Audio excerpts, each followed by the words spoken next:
இது யார் ஃபோன் இங்கே இருக்கு? I love you. I miss you. Hello. அண்ணாவா? இந்த மாதிரி யாராவது உங்களுக்கு கால் பண்ணி சொன்னாங்கன்னா தயவு செஞ்சு நம்பிடாதீங்க. ப்ளீஸ் அவேரா இருங்க.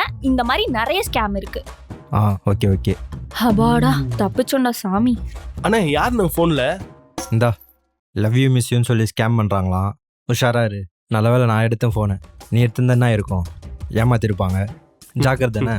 சரிண்ணே. ஹலோ. என்னடி பண்ணி வச்சிருக்க? அபாடா நீயா? நல்ல வேலை உன் நம்பர் சேவ் பண்ணலடி, இல்லைன்னா மாட்டிருப்போம் 2 பேரும். நல்ல வேலை சமாளிச்சிட்டேன்ல. சரி என்னத்த சொல்லி தொலைச்ச? லவ் யூ மிஸ் யூ தான். சரி விடு, அதை மட்டும் தானே சொன்னேன். இல்ல நீ நினைச்சு நான் கிஸ் பண்ணிட்டேன்டா. கிஸ்ஸா?